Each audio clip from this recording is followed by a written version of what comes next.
warahmatullahi wabarakatuh. Perkenalkan, nama saya M. Hafiz Fahrezi dengan membawakan tema kultum kali ini adalah hubungan kepada Allah dan manusia. Assalamualaikum warahmatullahi wabarakatuh. Nahmaduhu wa nasta'inuhu wa nastaghfiruhu wa na'udzubillahi min syururi anfusina wa min sayyiati a'malina. Man yahdihillahu fala mudilla lahu wa man yudilhu fala hadiyalah. Allahumma sholli wa sallim ala sayyidina Muhammadin wa ala alihi wa sahbihi ajmain, amma ba'du. Bapak, Ibu, dan saudara sekalian yang dimuliakan Allah, marilah kita senantiasa meningkatkan iman dan takwa kita, salah satu dengan selalu mensyukuri nikmat Allah serta menggunakan untuk amal ibadah dan kebaikan. Tak lupa sholawat dan salam semoga tetap terlimpahkan kepada Rasulullah Muhammad SAW, keluarga, sahabat, dan para pengikutnya yang senantiasa istiqomah. Pada kesempatan kali ini saya akan membacakan sebuah kultum dengan tema hubungan kepada Allah dan manusia.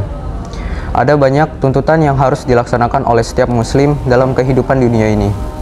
Salah satunya adalah keharusan menjalin hablum minallah dan hablum minanas. Hal ini ditekankan karena manusia sangat membutuhkan Tuhan, dan Tuhan yang sesungguhnya adalah Allah Subhanahu wa Ta'ala. Di samping itu, manusia juga tidak bisa hidup sendirian karena ia membutuhkan manusia lain yang dapat berinteraksi secara baik untuk bisa mewujudkan kehidupan yang baik. Di dalam Al-Quran, Allah Subhanahu wa Ta'ala berfirman dalam surat An-Nisa ayat 36 yang artinya, "Dan sembahlah Allah dan janganlah kamu mempersekutukannya dengan sesuatu apapun, dan berbuatlah baik kepada kedua orang tua, karib kerabat, anak yatim, orang-orang miskin, tetangga dekat dan tetangga jauh, teman sejawat, ibnu sabil, dan hamba sahaya yang kamu miliki. Sesungguhnya Allah tidak menyukai orang yang sombong dan membanggakan diri." Menjalin hubungan baik kepada Allah Subhanahu wa Ta'ala bagi manusia merupakan sesuatu yang sangat mendasar. Manusia telah diciptakan oleh Allah Subhanahu wa Ta'ala, bagaimana mungkin ia tidak mau menyembah dan mengabdi kepada Sang Pencipta? Bukankah hal itu menunjukkan bahwa tidak pandai bersyukur kepada Allah Subhanahu wa Ta'ala? Oleh karena itu, di dalam ayat di atas, manusia harus menyembah Allah Subhanahu wa Ta'ala dan menunjukkan pengabdiannya kepadanya dengan semurni-murninya, sehingga ia tidak boleh mensekutukan Allah dengan apapun dan siapapun juga. Inilah yang disebut dengan syirik. Sebagai muslim yang beriman, kita tidak dibenarkan melakukan syirik, baik syirik yang besar maupun syirik yang kecil. Namun Rasulullah SAW ternyata tidak begitu khawatir akan kemungkinan kita melakukan syirik yang besar, yakni menuhankan atau menyembah selain Allah Subhanahu wa Ta'ala. Karena rasanya hal itu tidak mungkin orang yang mengaku muslim tapi menuhankan selain Allah Subhanahu wa Ta'ala. Yang sangat dikhawatirkan oleh Nabi Muhammad SAW justru adalah apabila kita melakukan syirik yang kecil, karena hal ini membuat nilai amalnya menjadi terhapus. Dalam satu hadis, Rasulullah SAW bersabda, "Sesungguhnya yang aku sangat khawatirkan atas kamu adalah apabila kamu melakukan syirik yang kecil." Sahabat bertanya, "Apakah syirik yang kecil itu ya Rasulullah?" Beliau menjawab, "Riya." Hadis riwayat Ahmad. Manusia antara yang satu dengan yang lain harus membutuhkan. Karena itu seharusnya sesama manusia bisa menjalin hubungan yang baik-baiknya. Di dalam ayat di atas disebutkan contoh-contoh kepada siapa saja manusia harus menjalin hubungan yang sebaik-baiknya. Baik kepada orang tua, di samping telah melahirkan dan membesarkan, juga mendidik dengan pengorbanan harta dan jiwa, sehingga seorang anak tumbuh dan besar dengan baik. Karena itu setiap anak harus mampu menunjukkan kebaikan dengan sebaik-baiknya kepada orang tuanya.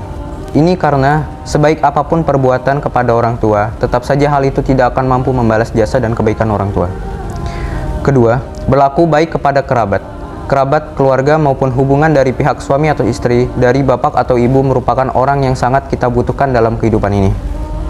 Karena itu hubungan kekerabatan yang sering disebut dengan silaturahim harus disambung dan dikuatkan, karena yang tidak dibenarkan di dalam Islam bila seorang muslim memutuskan hubungan silaturahim. Bahkan hal itu bisa menyebabkan seorang terhalang untuk masuk ke dalam surga. Hal ini menjadi sangat penting karena bagaimana mungkin seorang bisa berlaku baik kepada orang lain bila dengan keluarganya saja ia tidak berlaku baik. Ketiga, berlaku baik kepada anak yatim. Setiap anak pasti membutuhkan perhatian, pendidikan, dan nafkah dari kedua orang tuanya. Namun, bila orang tuanya telah wafat yang menyebabkan si anak menjadi yatim, maka kaum muslimin dituntut menggantikan apa yang harus dilakukan orang tua terhadap anaknya. Oleh karena itu, Rasulullah SAW memberikan perhatian yang begitu besar kepada anak yatim, sehingga anak-anak yatim tidak yatim lagi, tapi ingin menjadi yatim karena ia ingin mendapatkan perlakuan yang begitu baik dari Nabi, sebagaimana yang didapatkan oleh teman-teman yang yatim. Penghargaan Rasulullah SAW kepada orang yang mengurus anak yatim juga sangat besar. Hal ini mendapatkan tempat yang dekat dengan beliau di dalam surga, sebagaimana dekatnya jari telunjuk dengan jari tengah. Rasulullah SAW juga menyatakan bahwa rumah yang terbaik adalah yang di dalamnya ada anak yatim yang diasuh dan diurus dengan baik, sedangkan rumah yang buruk adalah rumah yang di dalamnya ada anak yatim tetapi tidak diurus dengan baik. Keempat, berlaku baik kepada orang miskin. Menjadi miskin merupakan keadaan yang tidak disukai oleh manusia. Karena itu kemiskinan harus diatasi, meskipun pada masyarakat kita semakin banyak orang yang menjadi miskin. Kemiskinan satu orang belum bisa diatasi, tapi sudah muncul orang miskin yang baru. Oleh karena itu, seorang muslim harus berlaku baik kepada orang miskin apabila sampai bisa membantu mengatasi kemiskinan yang dialaminya. Banyak orang miskin merupakan ladang amal soleh bagi kita bila kita bisa berlaku baik dengan sebaik-baiknya. Kelima, berlaku baik kepada tetangga. Keberadaan tetangga sangat kita butuhkan dalam kehidupan ini. Karena itu, setiap manusia, apalagi sebagai muslim, harus berlaku sebaik mungkin kepada tetangga. Rasulullah SAW bercerita bahwa beliau sering didatangi malaikat Jibril. Tiap kali datang Jibril, seringkali berwasiat kepada Nabi agar berlaku baik kepada tetangga, hingga Nabi merasa seolah-olah antar tetangga bisa saling mewarisi. Itu berarti antar tetangga seharusnya bisa diperlakukan seperti keluarga sendiri, karena berlaku baik kepada tetangga menjadi salah satu bukti keimanan yang sejati. Keenam, berlaku baik kepada teman sejawat. Teman atau sahabat merupakan salah satu yang sangat kita perlukan dalam kehidupan ini. Seenak-enak dan sekuat-kuatnya manusia dalam hidup ini, ia tidak akan bisa hidup sendirian. Ia membutuhkan teman yang sejati. Karena itu, dalam persahabatan dengan orang lain, seorang muslim harus bersahabat dengan persahabatan yang sebaik-baiknya. Persahabatan yang bisa berbagi dalam dan merasakan penderitaan maupun kebahagiaan. Ketujuh, berlaku baik kepada musafir. Orang yang dalam perjalanan untuk suatu urusan yang baik disebut dengan Ibnu Sabil. Ketika melakukan safar, bisa jadi seorang merasakan kesulitan meskipun tidak selalu berupa kesulitan ekonomi. Misalnya tersesat jalan yang perlu kita membantu menjelaskan rute perjalanan yang harus ditempuhnya, bukan malah sengaja menyesatkannya. 8. Berlaku baik kepada hamba sahaya. Hamba sahaya atau budak seharusnya diperlakukan dengan baik karena ia banyak membantu majikannya. Dalam kehidupan sekarang, kita menyebutnya dengan pembantu rumah tangga, meskipun ia berbeda kedudukannya dengan hamba sahaya. Oleh karena itu, sangat tercela bila seorang tidak bisa berlaku baik kepada pembantu rumah tangga ya. Dalam rangkaian penyebutan kepada siapa saja manusia yang harus berbuat baik, selanjutnya Allah Subhanahu wa Ta'ala menutup ayat atas dengan kalimat, sesungguhnya Allah tidak suka kepada orang yang sombong dan membanggakan diri. Kesan yang bisa kita tangkap dari kalimat ini adalah manusia jangan sombong kepada orang tuanya. Meskipun ia lebih pintar dan kaya, ia juga tidak boleh sombong dengan kerabatnya. Meskipun mereka orang yang lemah, miskin dan bodoh, jangan sombong kepada anak yatim karena akan datang waktunya di mana anak kita juga akan menjadi yatim. Jangan sombong kepada orang miskin karena ada saat di mana kita bisa menjadi miskin secara tiba-tiba.